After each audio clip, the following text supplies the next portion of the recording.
You know that your team sucks and mine is great. It's time for AFFL hate. Gonna make them pits, gonna make them mad. I'm gonna do them dirty.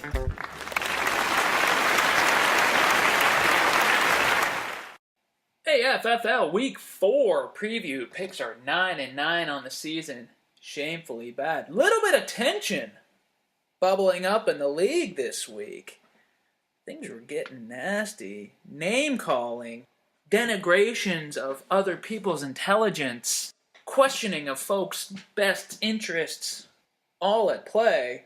And so now there's one of two ways this preview could go. I could double down on the nastiness. I could take the gonna make 'em mad part of the intro sting and really go nuts on it. I could be like the teenager on the Maury Povich show, whose description is Haley has already participated in oral sex with 25 people at her high school. Fuck you, Mom, I do what I want. Or, being the sensitive liberal that I am, interested in and empathetic to the happiness of others, I could take a different tack. I could try to see things through your eyes. I could say, hey, maybe I'm wrong. Maybe I'm the guy who doesn't know what he's talking about. Maybe I should stop throwing around these accusations that others are bad at fantasy football. Because that email thread on the other night, it turned into one of those Irish family living on Cape Cod dinners where the Pinot Grigio is flowing, and all of a sudden here comes 15 years of repressed emotions, name calling. Poor Gary, the matriarch of the family, has her blonde hair done up nice for dinner, wearing a nice dress, has the necklace on, crying. Why can't this family get along? What is wrong with all of us? I'm just trying to make everyone happy. And Scott, the 14-year-old son, just whatever, idiot, stomping up to his bedroom, and the only thing that was missing from that was him saying, I didn't ask to be born. And just, what a mess. Got ugly, got nasty. That's not what I'm here for. I'm here for fun, This preview is supposed to be fun. Just because I'm seemingly the only guy in the league who's, has a Mac that has figured out the really basic GarageBands and iMovie programs, and also the only guy that is willing to take the time to do it, doesn't mean that I know any more than you. Heck, you guys probably know more than me. So, I'm going to do these picks from your eyes this week. Let's see where we end up. First game, Riggins Riggs, 1-2. ISIS, 1-2. What you have here are two teams whose owners are doing the very best they can with what they have. Put some teams together that looked really good in the preseason. They have some big names, but the results are not there. Rather unfortunate. And one of these teams is going to drop to 1-3 and possibly be out of the playoff race before things really get started. And if either one of these teams started a fire sale, some really heavy artillery is going to start hitting the open market, and other teams can really improve themselves. And Mike Barker could really have some draft picks going into next year, and that'd be a great job by him. Building up these draft picks is a good move. It sets you up for the future. It's how the league's supposed to be played. Well done all around. As for ISIS, I was thinking about how ISIS and Scott seem to have a fundamental disagreement about how you should manage your team and also interact with your fellow human beings. And I think it comes down to this. ISIS, Krogman, he looks to the future. He wants to pick guys who are going to be in a good position in a couple of weeks or maybe a couple of years. Scott, he looks to the past for his picks, for his team. He bases it on stats that have already happened. He's not interested in what may happen down the line. He's interested in what has happened. And look, Krogman might go too far with it, maybe overvaluing Colin Kaepernick, maybe overvaluing Eddie Lacy, maybe overvaluing Lamar Miller, who, maybe is in a good situation this week, being the number one back for Miami offense that's facing the Raiders. I know Sean Moreno is dinged up now and forever, but, maybe he's jumping the gun. Maybe he overestimated Randall Cobb's ability to put up points and stay on the field when he gave him a 3-year contract. Maybe Scott's way is the way to go. Maybe you need to go off of those stats. Now, look at Scott. Kendall Wright scores 10 points in one game, 3-year contract. Steelers defense was really good in the mid-2000s, 3-year contract. Adrian Peterson was really good a few years ago, hold on to him as your franchise player. Geno Smith was good in college, sign that dude up. Kadeem Carey was good in college, sign that guy up. One look into the past, one look into the future, different strokes, that's what makes America great. Anyways, back to this game, and what we have here is potential points everywhere. Now, I don't know a lot about football. Frankly, I don't even watch the games. I don't know who half these guys are. I just get all my information from reading online fantasy sites and whatever the Nuggets say. I just, I say, well, it must be true. It's online. But one thing I do know is that week in and week out, and this week is no difference, if you look at the wide receiver rankings going into the week, Calvin, AJ, who's on a bye this week, Jeffrey, Cobb, Jordy, and Dez. Those are all top 10 options, and it's no different here. Calvin going up against that Jets secondary. Detroit's probably not going to be able to run the ball. They will need to pass, and if Stafford has enough time getting away from that Jets blitz and that front four pressure, he can probably get some balls to Calvin deep. Dez going up against the Saints, this should be a shootout. He should be able to get some deep balls. Steve Smith has vowed blood and guts on the field against the Panthers. Every time Steve Smith gets fired up, he has a good game. I almost feel, though, like it's a little too much build-up for this one. I feel like he might pop his wad a little early. So, I don't know. Steve Smith, he could have 6 points this game. He could have 26 points. Nothing would surprise me. Jordy going up against that Bears defense, as we saw on Sunday night. The Bears secondary is losing guys left and right, starting to look like the battlefield from Gone with the Wind, which is what I was actually watching instead of the game. But rookie Kyle Fuller is pretty good from what I heard. He might be on Jordy, which hopefully, theoretically, would free up Randall Cobb for some points. And by the way, that's not all that's going to go on in the Green Bay-Chicago game. You got Forte on one side for Riggins-Riggs. You got Lacey on the other side. Both of these guys need to get going, and they are both going up against bad run defenses. You also have Alshon Jeffrey in for ISIS. Once again, ISIS staking pretty much their entire week on an NFC Norris matchup. And again, you got Lamar Miller in the lineup going up against Oakland. He should get some points there. Colin Kaepernick, very overrated. ISIS is crazy for thinking this guy's as good as he is, even though he does score double digits every week. But he's playing an Eagles secondary that made Kirk Cousins look good last week. Kirk Cousins just threw 5 picks last night. Might not be all that good, but if that's what Cousins could do, Kaepernick using his legs a little bit, he should put up a lot of points there. Cody Parkey, he's been putting up double digits kicker points each week, so that's great. And the Bills' defense, with Foster likely out again and Ryan Fitzpatrick in meltdown mode, they should be pretty good. Of course, on the other hand, is the Texans' defense. They're facing each other. So again, another game where one team could really determine the fate of this matchup. Oh, and of course, we can't forget Jimmy Graham, who should be able to do whatever he wants against that Cowboys non-defense. So what do we have here? Crucial game, sort of a loser leaves town match, going to determine the fate of the entire rest of the season for one of these teams. They have gotten off to a sort of a bad start, haven't gotten all the points they've expected to get this week, and I'm going to tell you what's going to happen. One of these teams is going to lose 109 to 105 and drop to 1-3 on the season. Now, personally, I think it'll be a little unfair if one of these teams scores 105 points and falls to 1-3 because they've had the most points against this season, while another team is maybe 3-1 or 4-0 with a sputtering offense. But that's just me. That's just my theory, and if nobody else is interested, I'll just keep it to myself. Nobody else wants to hear about it. A more fair, level 11 versus 1 schedule that would take all the luck out of it. That's my thing. I'm going to keep it to myself. Nobody's interested. That's fine. This is a friendly league. We're all trying to be friends here. If not, maybe friends is a little too strong. Contemporaries here, I don't want to start any fights about anything.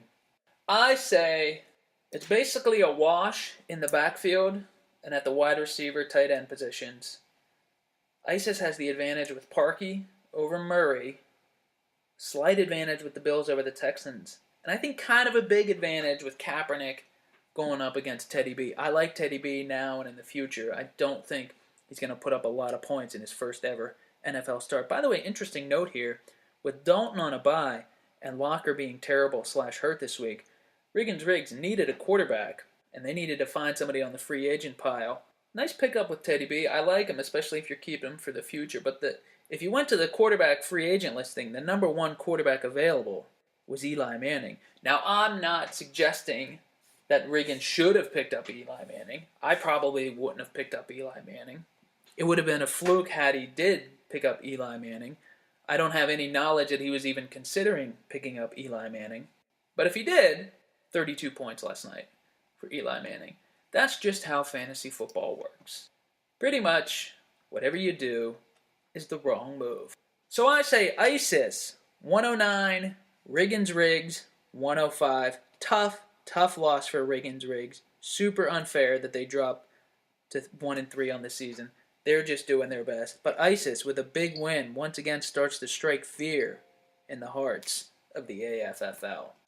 Lothbrok, 2-1. Animal House, 1-2. Two more teams run by nice guys who are just trying their best, that really know what they're doing. Interesting note in this game, the Seahawks defense is on a bye, and Scott Myers has 17 cents of cap room available, so I feel it's likely he's not even going to bother putting in another defense. I don't think he's going to drop the Seahawks and just stream a defense in there. I could be wrong. We'll see what happens, and I think that will put him really up against the cap and pretty much cut off all moves he can make for the rest of the season, barring a Tom Brady cut or trade. Brady eating up a lot of cap space for very little return.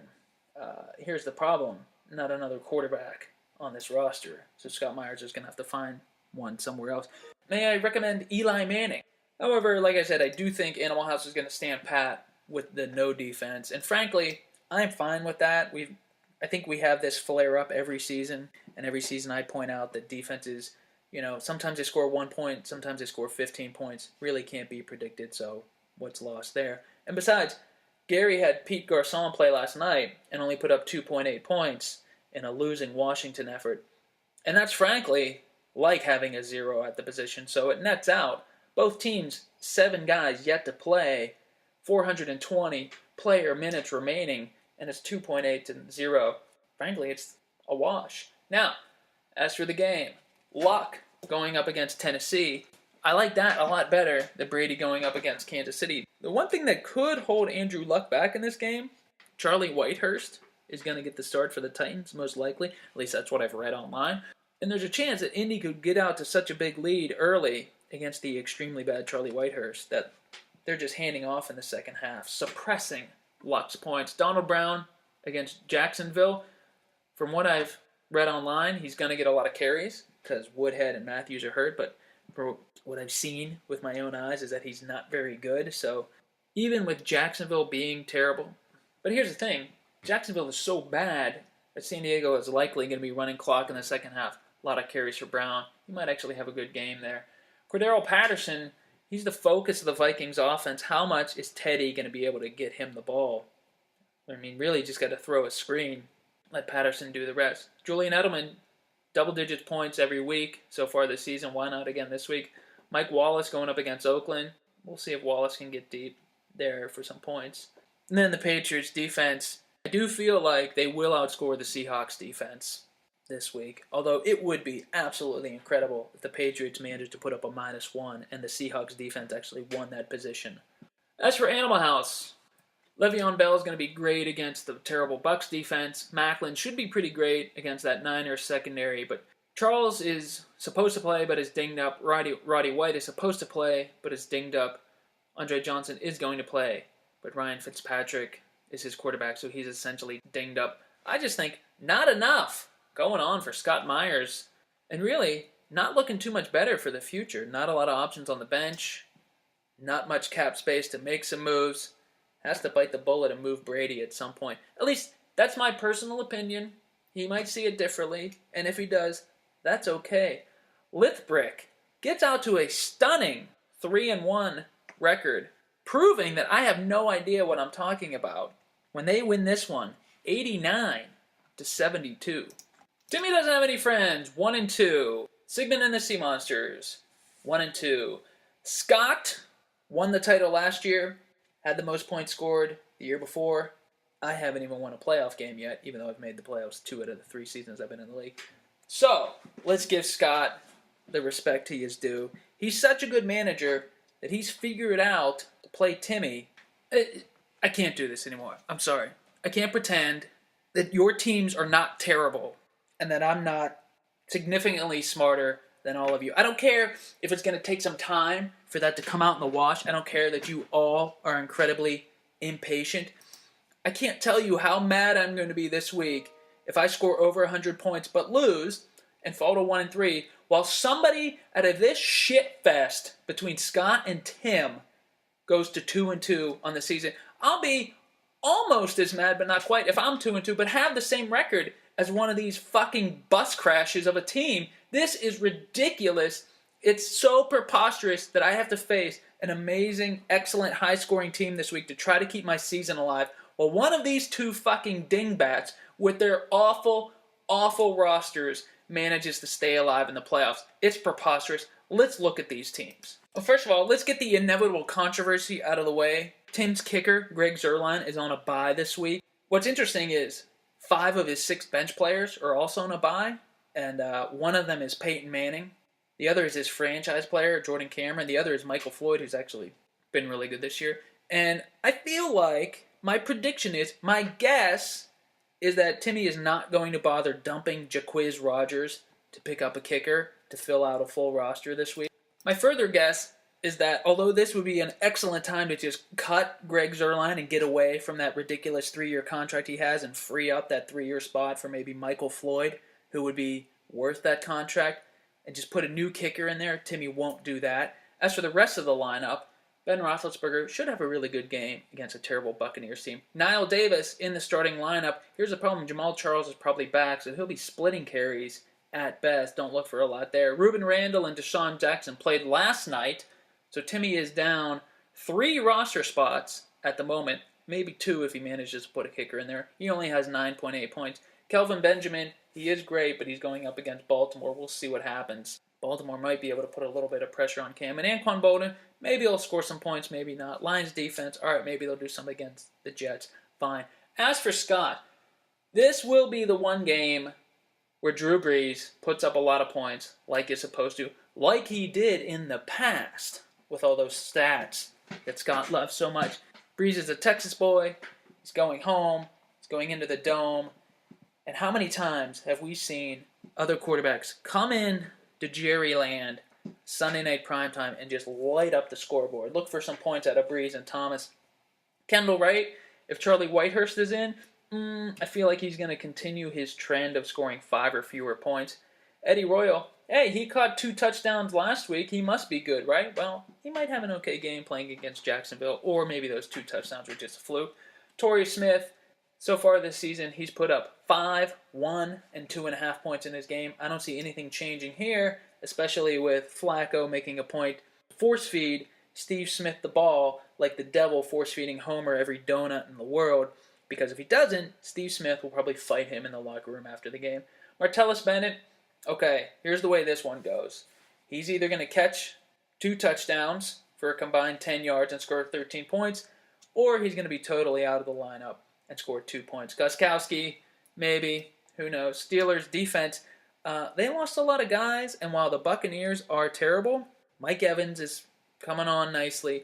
Jackson is playing.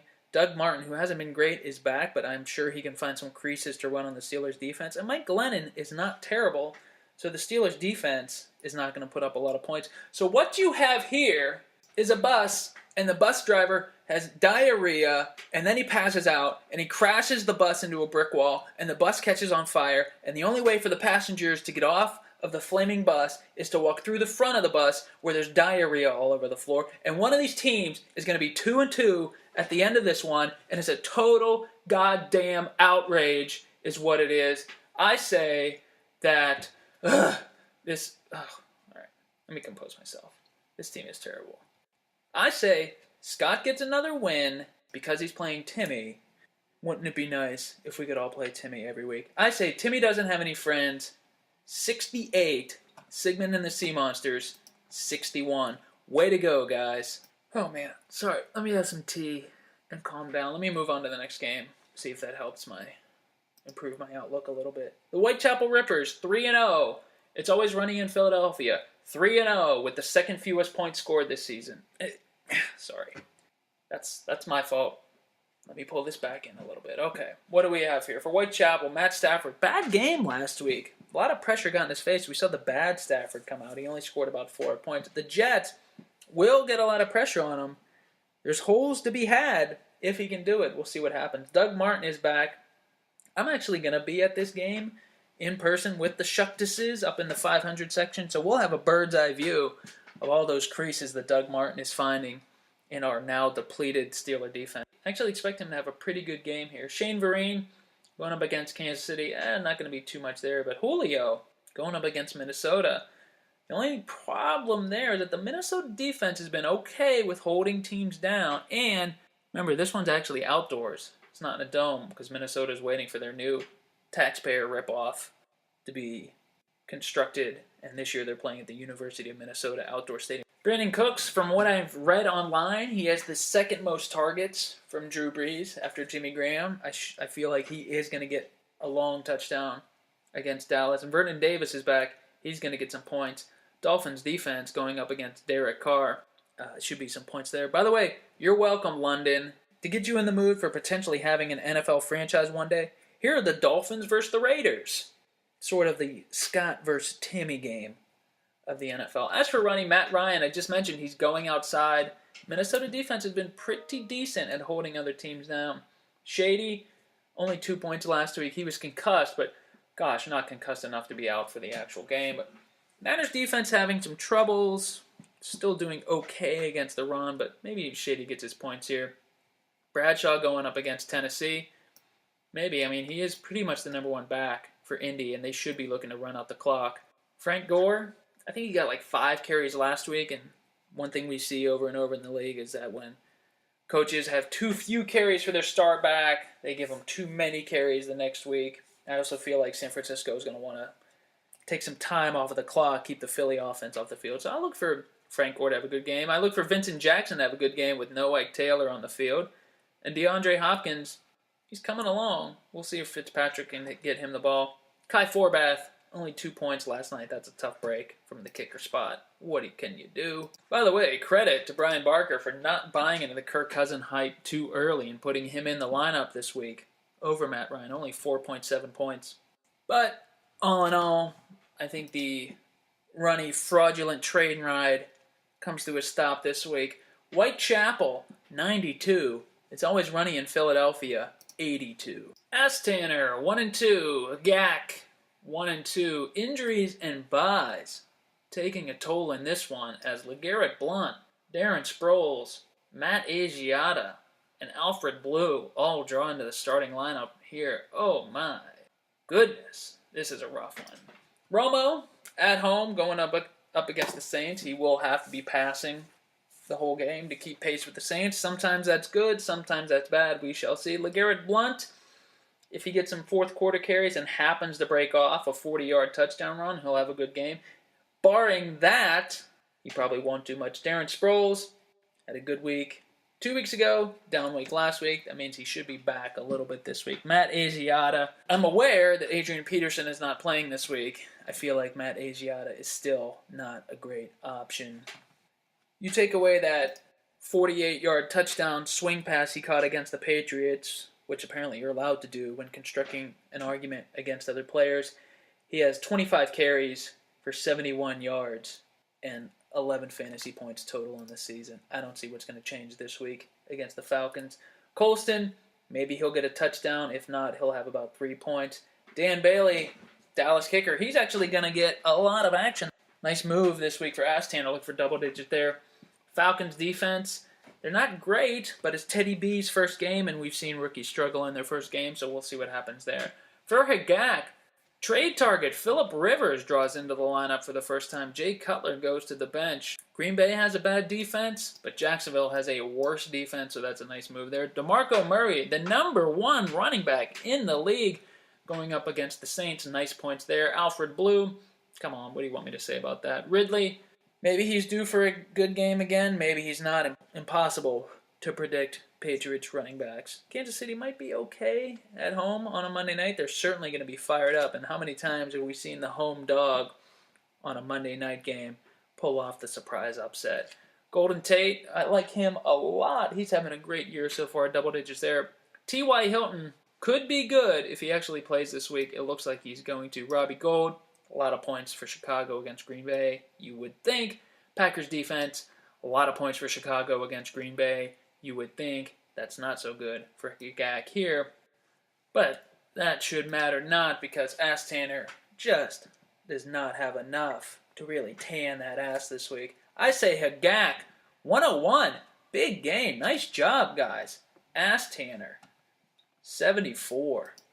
That kangaroo stole my ball, 2-1. Little baby Jesus, 1-2. Everything continues to work out for Bry. Somehow, with Washington losing 45-14, Bry still got 15 points out of Alfred Morris. How do you get that many points out of a running back whose team is being destroyed? It never happens for anybody except Bry. On the other hand, Rashard Jennings, who was on the winning team, only had 5 points, comes out to 20.5 points total for 2 running backs. That's fine. It's an average. No problems there. And it's certainly more than Trent Richardson and Reggie Bush are going to score for little baby Jesus. I can't see Reggie Bush doing anything against that Jets front seven. And that includes Joik Bell, who's on my team. That's fine. Foles going up against San Francisco. They should be running and gunning in that game. Cam, again, to the bench. Franchise player Cam, maybe, could be had in a trade. Somebody had the guts to do it. Just putting that out there. Crabtree should have another good game against that really bad Eagles secondary. All he has to do is catch a touchdown, and he's got his day made. Brandon Marshall, missing practice. That ankle injury that flared up last Sunday night is holding him back. Selfishly, I hope he's out, so Cutler force feeds Alshon Jeffrey against that bad Packer secondary. I would love to see that. But we all know, even if Marshall is out, Bry will just plug in Fred Jackson or D'Angelo Williams, or even Curry Robinson, and get 15 points out of the guy. So what do we care? Antonio Brown going up against Tampa Bay. Some good points there. Let's count on it. Tampa Bay defense in Bry's starting lineup. I feel like Bry is subtly taunting us with that, saying, I'm so good, I can play one of the worst defenses in the league and still be fine. And you know what? Frankly, he's right. Little baby Jesus, the troubles continue, and we are already saying to them, hey buddy, nice try. Maybe next year. That kangaroo stole my ball. 99. Little baby Jesus. 75. So there you have it, folks. I gave you what you want.